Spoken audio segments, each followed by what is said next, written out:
Salve, salve, meus amigos do Café Cultural aqui da Rádio Mega Brasil.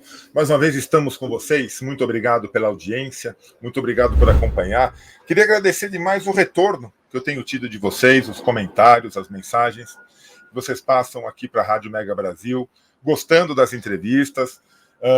E podem sugerir, tá? Podem dar sugestões. A gente está aqui para, se a gente não conseguir a pessoa que vocês querem, a gente vai atrás, mas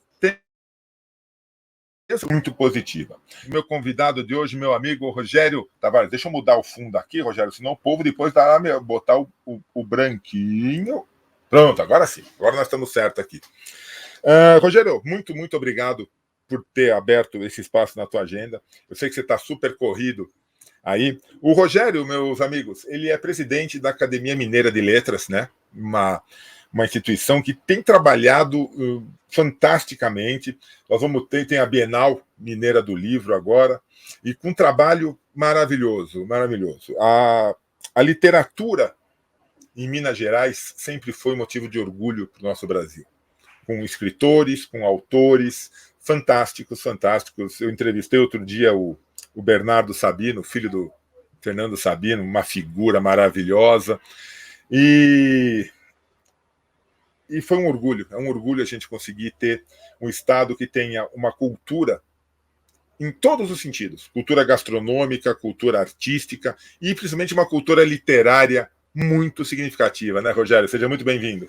Oi, Sérgio, é um prazer falar com você, com o seu público do Café Cultural, é uma alegria falar no rádio, né? E numa web rádio, porque legal, aí nós estamos diante da tradição sólida, importante, gigantesca do rádio, na cultura brasileira, aliada à contemporaneidade da internet. Então, você está de parabéns por ocupar esse espaço tão potente. E, sobretudo, por levar aos seus ouvintes, aos seus espectadores, o tema da cultura, não é? Não existe um país forte sem uma cultura forte. Não existe um povo emancipado, autônomo, cidadão, se esse povo não tem acesso à cultura. E se esse povo não tem acesso aos livros, né? Essa é a nossa causa, é o nosso ideal lá na Academia Mineira de Letras. A Academia Mineira de Letras, Sérgio, foi fundada em 1909, lá na Zona da Mata, em Juiz de Fora, e veio para Belo Horizonte, onde eu estou agora, onde eu resido, em 1915. Tá. Conseguiu a sua primeira sede própria no final dos anos 40 e, desde 87, está num belo palacete na Rua da Bahia, uma rua mítica, cantada em prosa e verso por Drummond, Pedro Nava, Fernando Sabino, Otto Lara Rezende, e com uma programação intensa, atual, relevante, para a qual eu convido todo mundo. Quem mora em Belo Horizonte pode frequentar a academia, né? Mas quem não mora pode acompanhar a nossa atividade pela internet. A academia está no Instagram, está no Facebook, está no YouTube. Tem um canal do YouTube precioso, com mais de 300 vídeos, todos sobre literatura, né? Ou arte, ou ciência, ou história, ou memória. Siga a gente no Instagram, siga a gente no Facebook e aproveite desse conteúdo muito rico, porque, como o Sérgio falou, Minas Gerais sempre se distinguiu no campo da literatura, né? Nós demos ao Brasil, desde o século XVIII, Cláudio Manuel da Costa, Bernardo Guimarães, enfim, Augusto de Lima, depois Drummond, que está completando 120 anos agora em 2022, Murilo Mendes, Pedro Nava, o grande Guimarães Rosa, que a gente não pode esquecer nunca. Sim, né? Nossa. E também damos uma literatura, hoje em dia, chamada literatura contemporânea, damos essa literatura de presente ao Brasil com muita alegria. Né? Nós temos nomes potentes, como Silviano Santiago, Humberto Werneck, Ailton Krenak, Conceição Evaristo, Ana Martins Marques, enfim, Ana Elisa Ribeiro, Carla Madeira. O que não falta é gente boa, né, Rogério? O que não falta é gente boa. E isso tudo muito acessível ao público, né? Eu falo sempre, Sérgio, que a leitura amplia os nossos horizontes, né? Melhora a nossa capacidade de raciocinar, a nossa capacidade de pensar, né? Dá a gente acesso a mundos, né? Aos quais nós não teríamos acesso se não fôssemos leitores. Então, tudo isso é uma alegria, né? Poder falar de literatura é muito bom, muito gostoso, porque eu acredito firmemente na potência da literatura para melhorar a vida da gente. Não, isso é indubitável. Tem uma coisa, né, Rogério? A Academia Mineira de Letras, ela se destaca, e por favor, sem demérito nenhum a outros estados, a outras academias, sem demérito, mas reconhecendo... a Academia Mineira de Letras, ela se destaca por não ser uma instituição no sentido de, olha, estamos aqui. Não, ela é uma prática. Vocês colocam que a academia seja viva, não seja simplesmente, não, vem aqui, não é vem aqui, não. É frequente, use a academia. Essa proximidade que vocês colocam é uma tendência da Academia Mineira de Letras e seria um exemplo, né? Olha, Sérgio, eu tenho um pensamento muito claro a esse respeito. A academia, a existência da academia só faz sentido se fizer sentido para a comunidade na qual ela está inserida, né? Nós estamos aqui para prestar serviço, nós estamos aqui para produzir conhecimento, mas também para distribuir conhecimento, para partilhar conhecimento. Por exemplo, nós temos uma revista que é centenária, né? Ela foi fundada em 1922. Na minha gestão, eu pus essa revista toda na internet. Ela continua em papel, né? Mas todos os 80 números da revista estão disponíveis gratuitamente lá no nosso site. Então, quem não pode ter a revista em papel, porque mora no Mato Grosso, no Piauí, no Maranhão, em Santa Catarina, pode digitar lá o nosso endereço da internet e vai encontrar o número 7, o número 10, o número 15, o número 20, tudo de graça, disponível. Todos os ensaios publicados, todos os contos, todas as crônicas, né? Porque essa é a nossa função. E a nossa presença na rede social, nas redes sociais, também se justifica por causa disso. A gente tem que estar no meio das pessoas, no meio da sociedade. Porque a literatura acontece assim. A literatura não é produzida mais no mundo de hoje em torres de marfim, em gabinetes refrigerados, afastados das pessoas, né? A boa literatura é produzida no meio do povo, né? Ela é produzida nas aldeias indígenas, nos quilombos, nos presídios, entre as crianças, entre os adolescentes, nas comunidades, enfim, em todo lugar em que há gente pensando, criando, inventando e escrevendo, há o fenômeno literário. Verdade. Você citou muito essa questão do mundo virtual. Sempre, algumas críticas aconteceram em relação a essa coisa. Pô, eu particularmente adoro o livro na mão. Eu estou aqui falando com você, eu olho para o lado aqui, eu vejo o livro, olho para cá, vejo o livro, olho para trás de você e vejo livros de verdade, físicos. Hein? Não é cenário, não, é de verdade. Não é cenário, não. Livros físicos. Muita gente fala assim, pô, mas a leitura no mundo virtual não é igual à leitura do livro físico. Realmente não é igual. Realmente não é igual. Mas uma não acaba com a outra. Uma assim, sabe? Eu não gosto de ler o livro físico, eu prefiro ler num tablet, no computador, no celular. Eu, particularmente, até pela idade, não consigo ler no celular. Aquela telinha não adianta. Pode ser maior que tiver, mas eu não consigo. Mas uma coisa não contrapõe a outra. Não é porque existe o mundo virtual da literatura que acabou com o mundo físico, né? Claro. Olha, Sérgio, o seu programa é uma grande prova disso, né? Ele é rádio, mas ele é internet. Os meios de comunicação se somam, né? Isso. Eles contribuem uns com os outros, né? Tudo vem para somar, né? Quando a televisão surgiu, todo mundo falou, a televisão vai acabar com o rádio. Não acabou com o rádio, né? Quando veio aí o videocassete, eu me lembro da chegada aí do videocassete, né? Vai acabar com o cinema, ninguém mais vai ao cinema. Não, a gente tem o lugar, o momento, a hora de ir ao cinema, tem o lugar, o momento, a hora de curtir uma série, um filme na televisão, por streaming, né? Que é hoje hoje é procurado pelas pessoas. Então, uma coisa nunca exclui a outra, elas se somam. O livro físico é uma preciosidade, é uma joia, é um objeto que a gente pode levar com a gente aqui, ó, junto do peito, né? Perto do nosso coração. A gente pode levar no metrô, pode levar no ônibus, pode levar no táxi, pode ficar com ele na sala de espera do dentista, do médico, né? E eu gosto muito de pegar no livro, de sentir o cheiro do livro, né? Agora, isso não exclui esse benefício imenso trazido pela internet, pelos celulares, né? Há pessoas que têm uma vida tão corrida e tão difícil que só podem ler mesmo pelo celular, no Kindle, em livros eletrônicos, em leitores digitais, digamos assim. Isso não tem problema nenhum. O importante é a leitura, né? O importante é ingressar nesse universo riquíssimo que é o universo da literatura.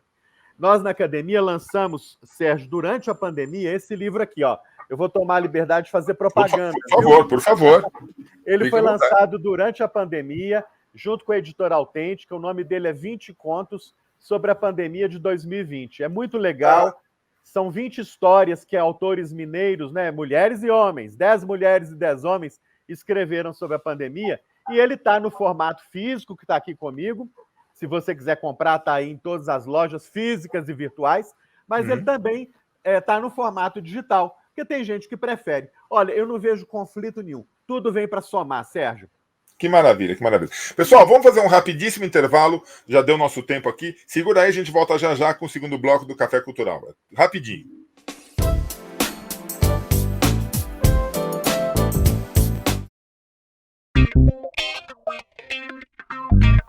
Dor de cabeça na hora de buscar um serviço de comunicação para a sua empresa?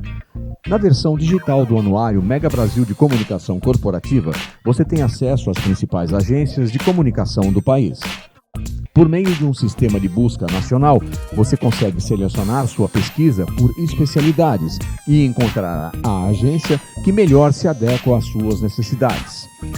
Acesse anuariodacomunicação.com.br e encontre a solução para as necessidades da sua marca ou produto.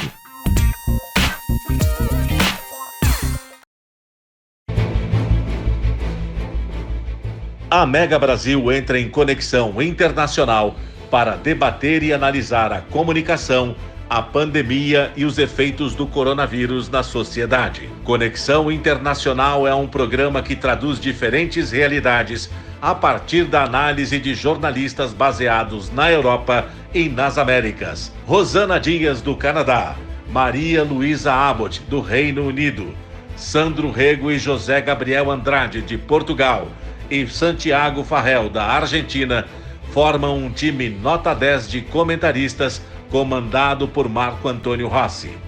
Conexão Internacional é veiculado todas as sextas-feiras, às 15 horas, aqui na sua Rádio TV Mega Brasil Online, um canal a serviço da comunicação.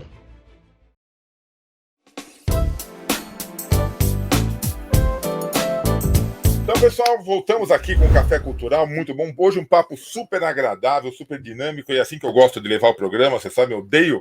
A pior coisa é aquele entrevistado é que a gente faz uma pergunta e ele E aí você fala, meu Deus do céu, o que eu pergunto agora? Eu gosto de gente que nem o Rogério, que tem, sabe, que tem mensagem, que fala, conversa com a gente. Rogério, deixa eu abordar um tema contigo agora. Você falou de nomes maravilhosos e nomes que, se as pessoas ainda não leram nada, por favor, vão atrás. Como que a academia dá oportunidade para novos autores? Como que uma pessoa que, olha, eu escrevi alguma coisa aqui, eu não sei nem se é publicável, se não é. Como que a pessoa pode chegar na academia e ter esse apoio para ter a sua obra publicada?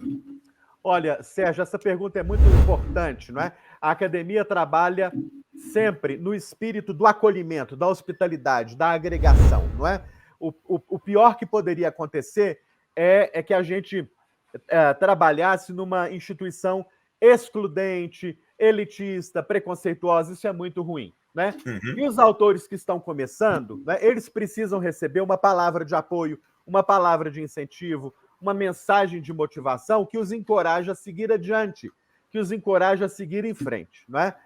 A academia, então, publica sempre, todo ano, a sua revista, e na sua revista ela abre espaço, por exemplo, para jovens ensaístas, jovens críticos, legal, jovens contistas. Eu vou mostrar aqui. Esse aqui é o último número que nós publicamos da revista da academia, tem mais de 400 páginas. Nossa senhora, isso é uma revista? Isso é um livrão. Aqui tem mais de 60 autores. Tem autores consagrados? Tem. Mas tem autores jovens, né? Que eu convidei para que eles tenham a chance de mostrar o seu trabalho para todo mundo, não é? Jovens professores, jovens especialistas, mestrandos, doutorandos. E é a mesma atitude que nós tomamos, por exemplo, no nosso canal no YouTube. Se você que está nos ouvindo vai no canal da Academia Mineira de Letras no YouTube, você vai encontrar aulas, né? Palestras, conferências, dadas por grandes estudiosos, doutores, grandes especialistas, mas também por jovens, né? Por aqueles que estão começando. E esse é o espírito da coisa, se é que a gente pode falar assim. Porque não há nada mais rico, Sérgio, que o encontro entre gerações, né? Sim. Eu aprendo muito com aqueles que já trilharam grande parte da sua estrada aqui nesse planeta. Mas não há dúvida de que o aprendizado é mútuo, né? Eles também podem aprender com os mais novos. O que importa é que todos tenham uma oportunidade de mostrar o seu trabalho, de mostrar a que vieram.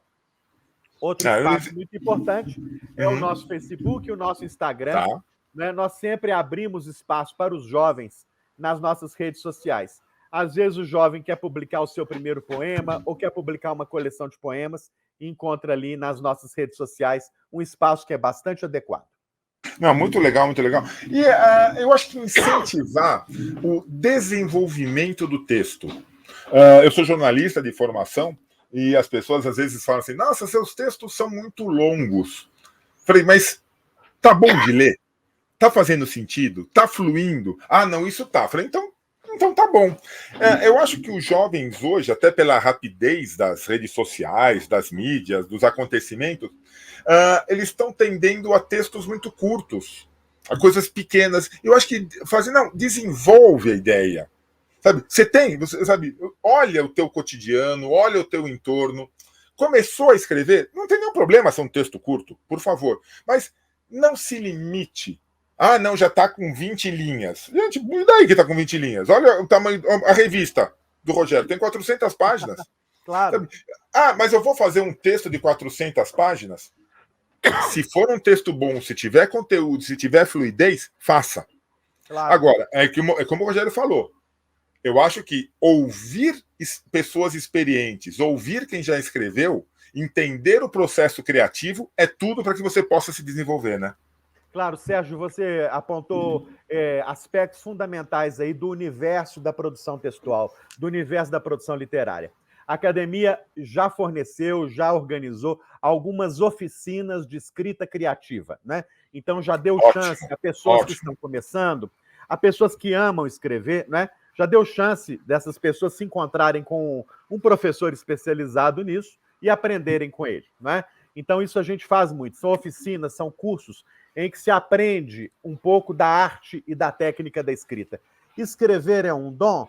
Pode até ser. Muitos pensam que é. Mas escrever é, sobretudo, treino, prática, não é? Perfeito, trabalho, perfeito. Não é? Trabalho. O nosso cérebro aprende por repetição, não é? Você aprendeu a dirigir como? Dirigindo, não é? Você aprendeu a andar de bicicleta como? Andando de bicicleta. Ah, fulano de tal cozinha muito bem. Seguramente cozinha muito bem porque cozinhou tantas vezes que aprendeu a cozinhar, né? Uhum. Então a gente precisa entender que a arte da escrita é arte, né? Mas a arte é fruto do trabalho, é fruto da prática, é fruto da construção, é fruto do esforço, né? É fruto da persistência, né? Eu tenho uma frase que me inspira muito que é: não desista, descanse. Né? Se você está ali cansado, descansa um pouco, né? Levanta da cadeira, vai tomar um banho, vai respirar um ar puro, vai fazer um passeio, depois volta e continua de onde você parou. Uhum. Depois, sobre textos. Olha, o texto cada texto tem os seus pontos fortes, a sua potência, né? E os textos longos são potentes, assim como os textos curtos também são potentes, né? Um romance é uma narrativa longa e há romances maravilhosos.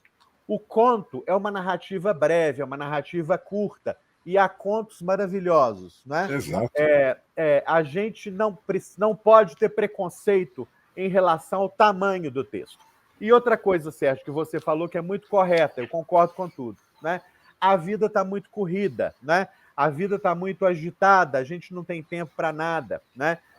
Naturalmente, por conta disso, a gente se habituou a abreviar, a reduzir cada vez mais o tamanho das nossas mensagens.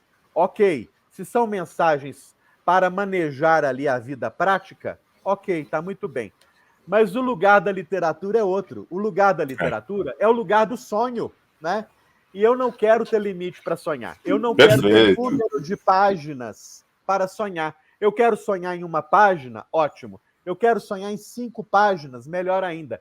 Agora, se eu quiser sonhar em 50 páginas, ótimo para mim, não é mesmo? Vambora. Cada um tem um sonho, cada sonho tem um tamanho, e no campo da literatura, sonhos de todos os tamanhos devem ser estimulados, encorajados, motivados. Tamanhos, cores, gêneros. Eu acho que se tem alguma coisa que não tem preconceito, é a literatura. Sabe? A literatura... Você pode colocar assim, o papel aceita tudo. O papel aceita tudo porque tudo deve ser aceito. Isso é muito legal, né, Rogério? Olha, Sérgio, você tocou no ponto essencial. A literatura é o lugar da liberdade. A literatura é o lugar em que nós podemos ter asas para voar. E voar sem limites, né? E voar sem preconceito de nenhuma natureza, né? Os antigos já faziam muito isso, né? Sim. Aqueles que escreveram aquelas fábulas lá na Grécia Antiga colocavam as palavras na boca da águia, na boca da raposa, na boca da gaivota, Exato. na boca da tartaruga. Qual é o problema, né? Os bichos podem falar na literatura. A literatura constrói mundos possíveis e constrói mundos impossíveis, né? E esse é o nosso dever. A literatura é o lugar da liberdade e é o lugar também das utopias, dos sonhos, né? Porque se nós temos um mundo que nos cerca, a que nós damos o nome de realidade, cabe a nós sonhar com outras realidades, né? Cabe a nós construir outras possibilidades de vida, de relação entre as pessoas, né? Que nos leve a lugares melhores, mais belos, mais civilizados, mais pacificados, não é mesmo? E a literatura pode ser essa ponte. A literatura abre um portal para uma outra dimensão. Até alguns falam que é uma dimensão mágica, não é? É uma dimensão em que não há preconceito em relação à etnia, à raça, à classe social, não é? À origem, não é? Porque na literatura tudo vale, tudo pode. É, por aí. E tem uma coisa, a gente está falando muito do processo criativo, do texto, mas a Academia Mineira de Letras, de forma extremamente correta, ela abraça todo o processo criativo de uma obra literária. Claro, o escritor talvez seja o grande artista disso. Agora, você tem revisores, você tem diagramadores, você tem capistas, que é uma arte maravilhosa, e nós temos capas maravilhosas na literatura, tanto brasileira como mundial, mas a brasileira é fantástica nas suas capas. Temos os produtores, tem a parte gráfica quando é o livro. A academia ela dá um suporte e ela abraça toda essa cadeia produtiva do livro, né, Rogério? Sérgio, essa é uma pergunta fundamental. Em toda intervenção que eu faço, seja na academia, seja no meio social, eu ressalto a importância de valorizar e fortalecer a cadeia produtiva do livro, né? O livro é uma indústria. Sim. Ele integra a chamada indústria criativa, né? E ele movimenta a economia. Ele gera emprego, ele gera renda, né? Ele é bom para o país, ele é bom para as cidades, ele é bom para os estados da federação, não é? Ele alimenta centenas de lares, que são os lares dos capistas, dos ilustradores, dos editores, dos livreiros, dos diagramadores, dos designers gráficos, né?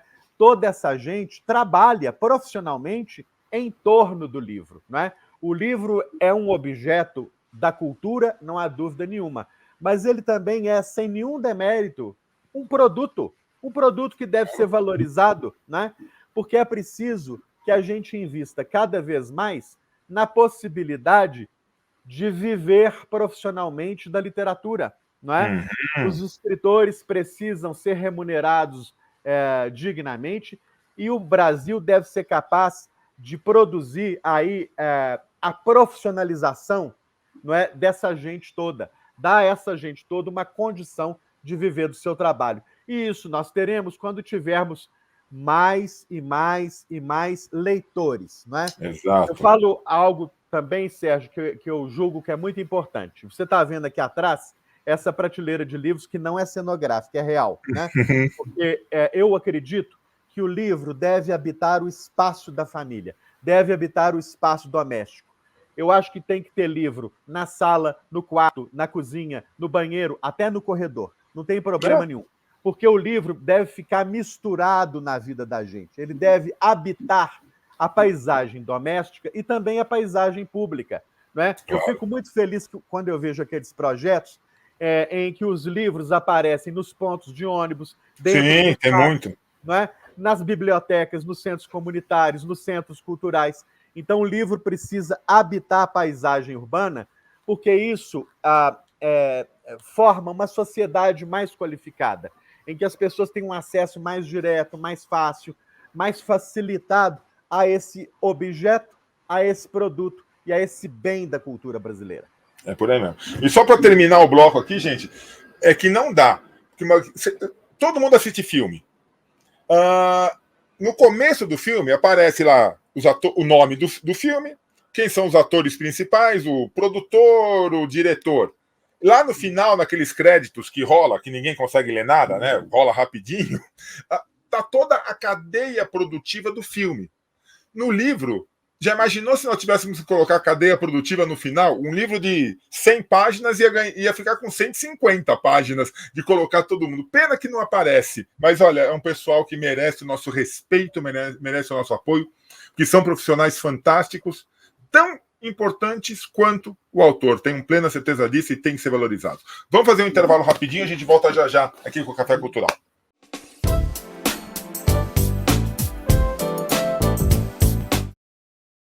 Coronavírus, o que você precisa saber e fazer. Antes de compartilhar mensagens de saúde, confirme se elas são verdadeiras no canal de WhatsApp Saúde Sem Fake News. Siga as orientações do Ministério da Saúde pelo site saude.gov.br/coronavírus.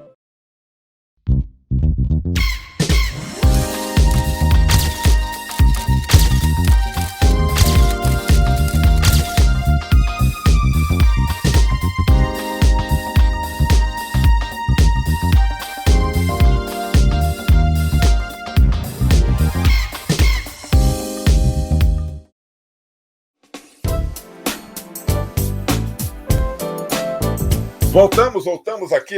Os intervalos são rapidíssimos. O pessoal da técnica nossa sempre nos dá esse apoio de fazer um intervalo muito divertido, com música para vocês. Hoje a gente aqui com o Rogério Tavares, que é presidente da Academia Mineira de Letras. Estamos batendo papo e nem falamos da Bienal ainda, hein? Olha só, acabamos nem falando da Bienal ainda.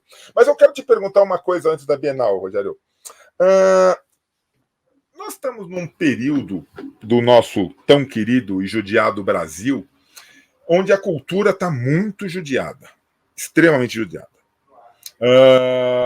Não estou nem falando da falta de verbas, falta de apoio, mas não está sendo incentivada. E cultura de todas as formas, inclusive literatura. Parece que aquela frase, né?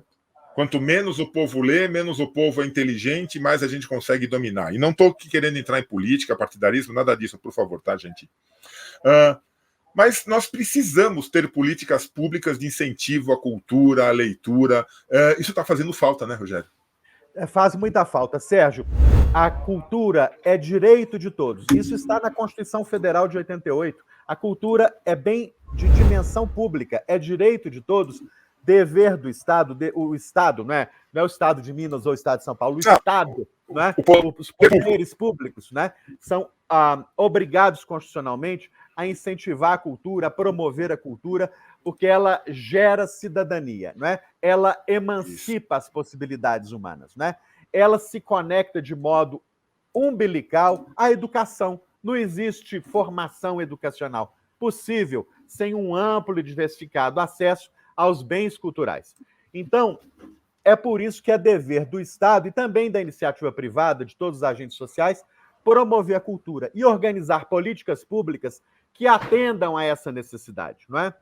É preciso, por exemplo, ampliar, refinar e melhorar a rede pública de bibliotecas. É preciso incentivar a formação dos bibliotecários ou dos agentes mediadores de leitura. É preciso qualificar a formação dos professores, não só dos professores universitários, mas dos professores lá do ensino básico, fundamental e também do ensino médio. Então, o Estado, os poderes públicos têm uma responsabilidade imensa. E isso não pode ser atenuado, não pode ser esquecido, não pode ser negligenciado.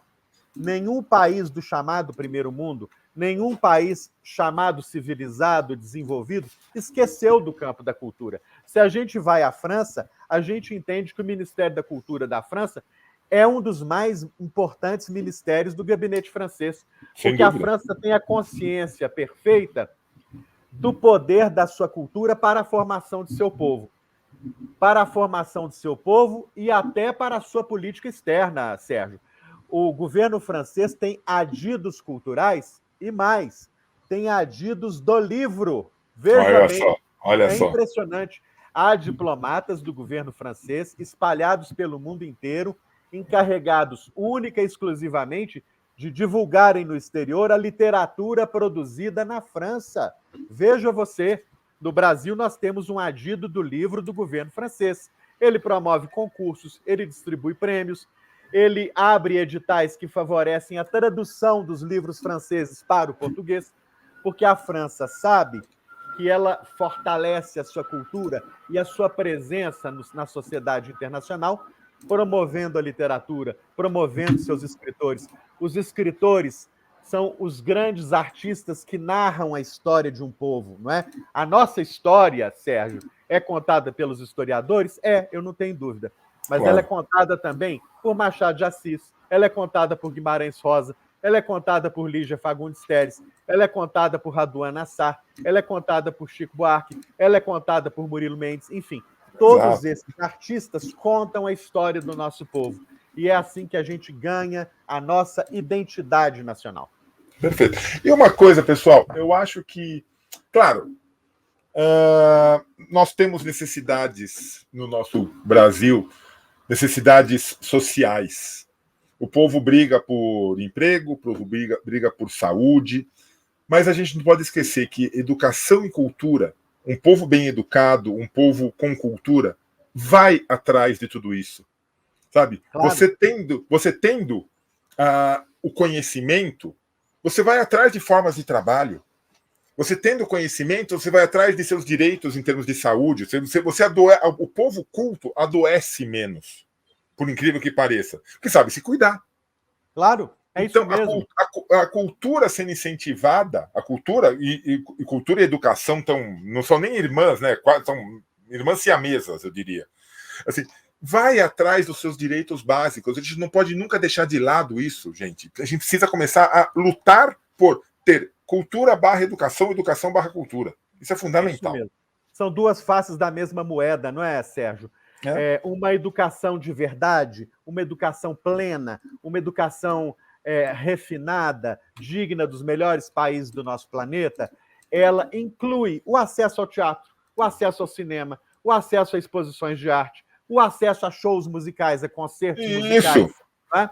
Porque isso forma a nossa identidade, amplia o nosso horizonte e nos dá elementos para uma vida melhor, mais bem informada, para uma vida em que a gente tenha condição de dialogar com os outros de igual para igual. Né? Um povo bem educado, ele não se subordina a ninguém, ele não se submete a ninguém, ele conversa olhando no olho, de igual para igual, porque ele sabe que ele tem deveres, mas ele sabe que ele também tem direitos. Né?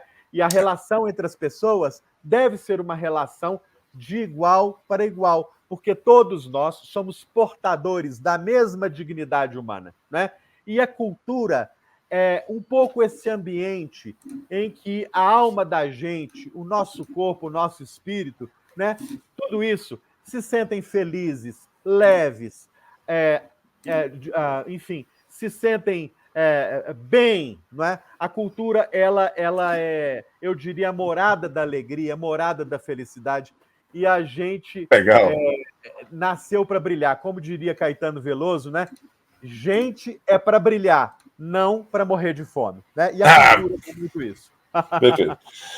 Rogério, só para a gente não falar que não falamos da Bienal, apesar de que eu aqui já entrevistei aqui no Café Cultural vários autores que vão estar na Bienal, nós já falamos, mas vocês, como na academia, como os grandes mestres da Bienal, eu queria que você falasse um pouquinho da importância da Bienal Mineira do Livro e chamasse as pessoas para que visitassem a Bienal, para que conhecessem, e que não vai ser uma Bienal que vai terminar na data do seu término, né? Ela vai permanecer e ela vai ter muita chance da pessoa conhecer. Fala um pouquinho dessa iniciativa, por favor. Olha, Sérgio, a Bienal acontece em Belo Horizonte de 13 a 22 de maio, lá no BH Shopping, que é um centro de compras conhecido de todos os mineiros, o primeiro de Belo Horizonte, mais antigo, né? E lá haverá a presença de mais de 60 editoras e de muitos escritores, e de muitas escritoras. Nós, da Academia Mineira de Letras, vamos comandar o eixo chamado Café Literário. Todo dia, durante os 10 dias, eu estarei lá entrevistando um autor ou uma autora. Lá estarão comigo, por exemplo, o grande cronista, contista Ivan Ângelo, que mora em São Paulo atualmente, foi aí cronista da Vejinha São Paulo por décadas, né? É um mineiro de Barbacena que volta a Belo Horizonte para falar com a gente aqui. Vou entrevistar também Carlos Marcelo, um grande romancista nascido na Paraíba, criado em Brasília e hoje habitante de Belo Horizonte, onde dirige o importante jornal Estado de Minas. Enfim, vou entrevistar também Maria Esther Maciel, a grande poeta, ensaísta, professora. Vou entrevistar a professora Nilma Lino Gomes, professora emérita titular da UFMG. Enfim, haverá ali espaço para conversar sobre literatura e um espaço de encontro entre leitor e autor, que é um momento muito gostoso, né? Eu gosto de conhecer os autores dos livros que eu leio. Né? Adoro. É um momento de diálogo, de encontro, de conversa, de troca de ideias, né? E esse é o espírito da Bienal. O espírito da Bienal é esse. É a casa do diálogo, é a casa do encontro em torno das coisas boas da vida, não é? A educação, a cultura, as letras, as artes, a história, a memória, aquilo que dá sentido à nossa vida, aquilo que enche o nosso coração de alegria, aquilo que faz o nosso olho brilhar, né? E aquilo que pode gerar um futuro melhor para os nossos filhos. Eu, por exemplo, vou levar meus 2 filhos à Bienal, né? Claro. Porque a literatura infantil tem uma importância imensa na formação das crianças e a literatura juvenil tem uma importância imensa na formação dos jovens. Eu vou levar meu filho Carlos, eu vou levar minha filha Gabriela, de 5 anos, o Carlos tem 10, porque a Bienal também é um passeio, é agradável, é divertido, é animado, né?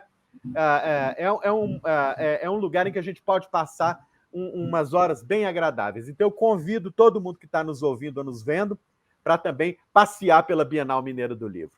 Isso é importantíssimo. Gente, é fazer a cultura, fazer o livro, fazer parte do nosso dia a dia. Sabe, eu contei já aqui, Rogério, se o povo permitir rapidamente repetir, eu nasci no meio de livros. Felizmente eu tive uma família, meu avô, minha mãe, que incentivavam muito a leitura. Eu lembro do meu primeiro livro que eu fui comprar numa livraria, que foi aquele Pra Gostar de Ler, que tinha Fernando Sabino, tinha Carlos Drummond de Andrade, ou seja, não tinha como não gostar daquela obra. E eu te digo uma coisa, eu sinto uma saudade desses livros. Quando a gente muda para apartamento, não dá para trazer tudo, mas esses livros eu tenho certeza que estão hoje nas mãos de pessoas lendo. Então, já devem estar velhinhos, muito manuseados, assim, espero, mas espero que estejam na mão de pessoas. Então, pessoal, vale a pena conhecer, vale a pena frequentar, vale a pena você fazer o livro ser um instrumento vivo da sua vida. Isso que eu acho que é o mais importante. E se na sua cidade tiver uma academia de letras, tal qual nós temos em Minas Gerais, a Academia Mineira de Letras, ativa, participante, viva, produtiva, vá lá, frequente. E se não tiver, vai atrás, constrói você aí no teu bairro. Vamos fazer com que o livro seja um instrumento de união entre as pessoas. Eu acho que isso que é o mais importante. Rogério, eu quero agradecer demais. Tenha certeza, foi um bate-papo extremamente agradável. Muito, muito obrigado. E tendo novidades, tendo coisas novas da academia, entre em contato com a gente, use e abuse aqui do nosso Café Cultural. Muito obrigado, Sérgio. Foi um privilégio, foi uma alegria conversar com você e com seus ouvintes. E eu estou sempre às suas ordens para que possamos fazer novas conversas tão boas quanto esta. Um abraço, obrigado. Tchau. Um grande abraço e a todos vocês, até a próxima edição aqui do Café Cultural na grande Rádio Mega Brasil. Tchau, gente. Obrigado.